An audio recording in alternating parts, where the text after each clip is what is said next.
आज दिनांक 4/11/2024 को छाया चौराहा के पास स्थित पंजाब नेशनल बैंक के बैंक मैनेजर ने थाने को सूचित किया कि उनके जो उनका बैंक है उसमें चोरी का प्रयास हुआ है और आप इसको तुरंत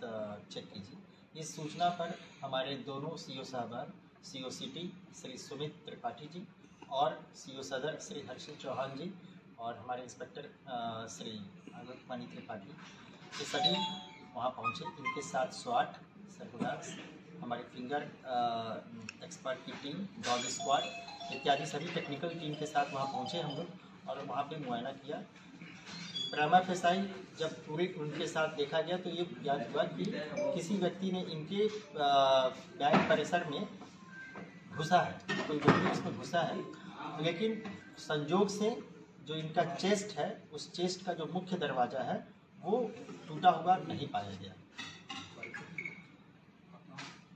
उसके बाद वहाँ पे उपलब्ध बैंक में उपलब्ध सीसीटीवी फुटेज और साथ ही में अन्य आसपास के स्थानों के सीसीटीवी फुटेज को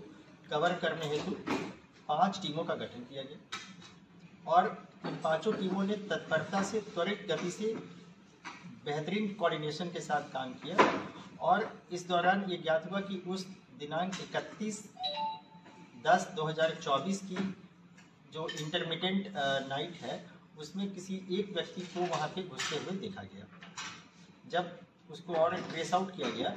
तो वहाँ पे बैंक में एक CMS का भी कैमरा होता है, जो सेंट्रल मॉनिटरिंग सिस्टम का कैमरा होता है, जो पोजिशनल कैमरा है, जैसे ही कोई व्यक्ति जाएगा वैसे ही वो एक्टिव हो जाता है और काफ़ी अच्छे फुटेज उससे प्राप्त हुए। जो इसमें अपराधी है वो काफ़ी शातिर था, इसलिए उसने अपने आप को सिर्फ मास्क से नहीं पूरे अपने बॉडी को भी उसने कवर किया हुआ था। लेकिन एक जगह कैमरा, और जैसे ही पहले वो घुसा है वहाँ पे गेट को उसने एक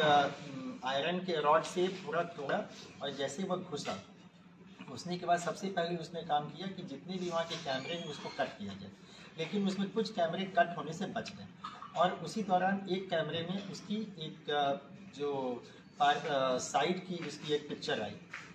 इस पिक्चर को तुरंत हमारा जो यूपी पुलिस का टेक्निकल ऐप है त्रिनेत्र, उस पर अपलोड किया गया और साथ ही में हमारे ग्राउंड की जो टीम है उसने इसको सी ऐप के माध्यम से और अपने अन्य लोगों के माध्यम से इसको तुरंत प्रसारित किया। तो याद हुआ कि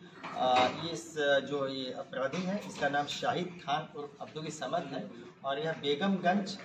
जो हमारा सिटी थाना क्षेत्र में ही एक मोहल्ला है वहाँ का निवासी है। इसको इंटरसेप्ट किया गया और इसने इस बात को कन्फेस किया कि हाँ, मैंने ही इस घटना को 31 तारीख की रात में किया।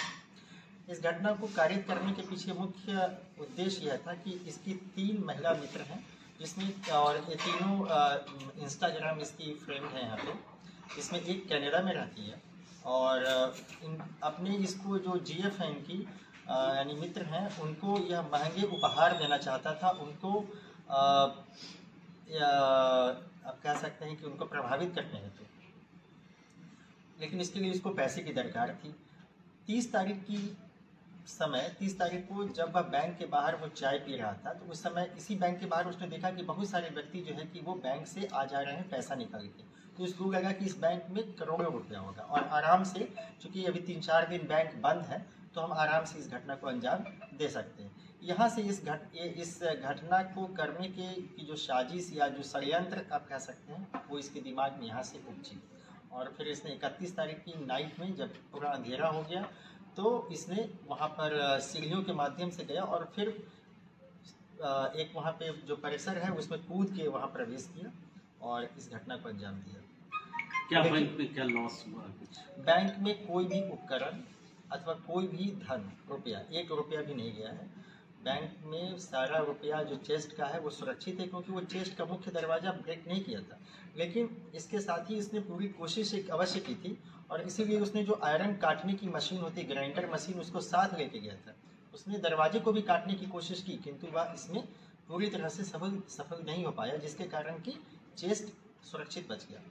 तुरंत इस पूरी घटना को वर्कआउट करने में मैक्सिमम 2.5 से 3 घंटे लगे। हमारी दोनों सीओ साहबान और हमारे इंस्पेक्टर साहब की जो टीम है इन्होंने लीड किया और इसमें स्वाट, सर्विलांस सभी ने इसके काफ़ी महत्वपूर्ण योगदान दिया है। और मैं इस घटना में वर्कआउट होने में हमारे टेक्निकल ऐप और CCTV के जो एक्सपर्ट्स हैं उनका बहुत बड़ा